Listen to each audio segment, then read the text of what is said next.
Hello mga mare! For today's video nga pala, third wedding anniversary na namin ng asawa ko. At naisipan nga pala namin na hindi magtinda at para ma-celebrate namin ang aming anniversary. At super cute ang person today mga mare. At so yun mga mare, palis na kami at naglalakad na kami papunta sa sakayan ng tricycle. At so for the video ang person, sobrang inik at tirik ang araw. Sayang ang Kojik, walang ganon. At pagkamiri ang pagkuha ko ng video kasi mahiyaan tayo. At nakasakay na nga pala tayo ng tricycle mga mare. Tingnan nyo kanilang basahan, napaka-aesthetic, karton. Sana all. At dahil sa sobrang init mga mare, kailangan natin pang malakas ang minifan mga mare. At buti na lang dala ko ang aking G-Sulep minifan. At tuwing umayos nga talaga ako mga mare, hindi ko pwedeng kalimutan tong G-Sulep minifan ko. Dahil pawisin ng person, kaya kailangan natin ng minifan. At mga mare, naglalakad na nga kami papunta sa LRT dahil sasakay kami ng tren papunta sa Carriedo. At naisipan nga pala ng aking lakay na magsimba muna bago kami kumain. At syempre mga mare, dito tayo sa elevator dahil ayoko umakyat. Dahil sa nakapagpagdano ng gagamitin paakyat sa second floor. For the flex ang ating ticket mga mare, single journey ticket. At pinalusot ko na nga dyan ang aking burande mga mare. Dahil linggo ngayon mga mare, sobrang daming tao ngayon dito sa LRT station. At sana hindi siksikan ng bus na sasakyan namin para makaupo din kami kaagad. At dahil nandyan ang 10 mga mare, kaya kailangan natin bilisan para makasakay din kaagad tayo. At so yun na mga mare, nandito nga tayo sa loob. At buti nila mga mare, nakaupo kami ng aking buranday. Tingnan niyo mga mare, yung buranday ko napakaganda, manang-mana sa mama. Uy, sana all. At ang mababang pala naming station mga mare, Carriedo. At nandito na pala kami mga mare sa Quiapo at magsisimba nga kami ngayong araw. So, sobrang daming mga tao mga mare, nagsisiksikan na. Sobrang tirik ng araw ng mga mare, baka masunog ang ating balat dahil gumamit tayo ng Kojik. Sana wag naman. At napansin ko mga mare, ang laki na pinagbago nitong Quiapo. Noon, nagkakalat ang mga vendors. Ngayon, wala ka na makitang vendors dito sa gitna. At ang aliwalas ng Quiapo na ngayon mga mare, dahil wala na nagkakalat mga vendors dito.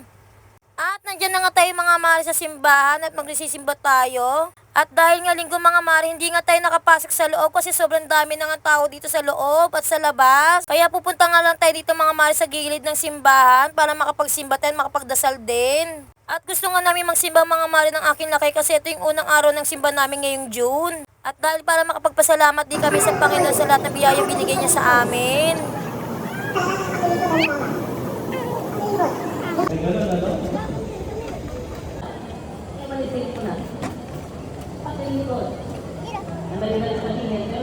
At pagtapos na nga namin magsimba mga mare, umalis na nga rin kami kaagad. At marami pa pala natitina dito sa gilid ng Quiapo mga mare.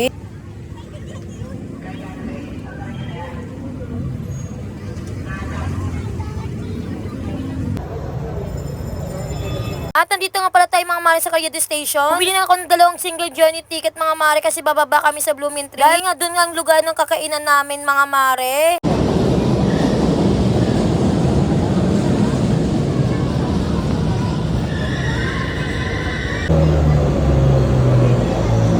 At nandito na pala kami mga mare sa Blooming Tree. At ng oras na yung mga mare, naghahanap na rin kami ng tricycle na sasakyan namin papunta sa Pingping Restaurant.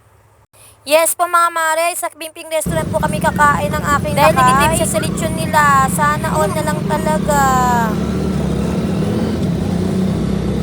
At nandito na pala tayo sa Pingping Restaurant mga mare. At isa din to sa Pingping Restaurant ang natikmang kung masarap ang mga hinahanda nilang pagkain. At papasok na nga tayo sa loob mga mare. And for the flex ang babaeng ire mga mare ko. At halata naman sa itsura ng anak ko na excited siyang kumain ng lechon. So ayun mga mare, may bumungad sa amin dyan ng mga receptionist at nagtatanong kung ilang person nga pala kami. At gusto kong video nyo mga mare, mga dishes nila dito para matakam din kayo. At para may isipan nyo pumunta dito sa Pingping Restaurant. At sa katunay mga mare, tuwing may okasyon sa amin mga mare, dito kami kumakain kasi napakasarap ng kanilang mga inahain sa amin. Dahil yung ibabay mo mga mare, sulit na sulit sa pagkain na ihanda nila sa iyo. At may nakasave na water kagad mga mare sa table namin. At ito yung babayang ito mga mare for the flex din ng person. So ito ang kanilang mga menu mga mare. At yun mga mare, dumating ng ating sotanghon na pansit. Sobrang sarap nito mga mare. Tingnan nyo yung itsura. At syempre mga mare, hindi pwede mawala dyan ng lechon. Umorder nga pala tayo dyan ng lechon mga mare at At hipon mga mare. At himay muna natin ang pagkain ng anak natin mga mare bago tayo sumunod sa ating pagkain. Nagtatanggal na pala ako dyan mga mare ng balat ng hipon. Alatado ba na hindi ako marunong magbalat ng hipon mga mare? Magayon na kasi akong kumain. Uy, walang ganun. So yun na mga mare, mamaya tayo mag-voice over. Kakain mo ng babae kire. At sa mga may gustong pumunta dito or magpa-reserve, located lang to sa A. Bonifacio Avenue 14, Quezon City. At malapit lang siya mga mare sa Chinese General Hospital at sa North Cemetery mga mare. Makikita nyo kaagad ang Ping Ping Restaurant. So yun lang mga mare. Thank you for watching.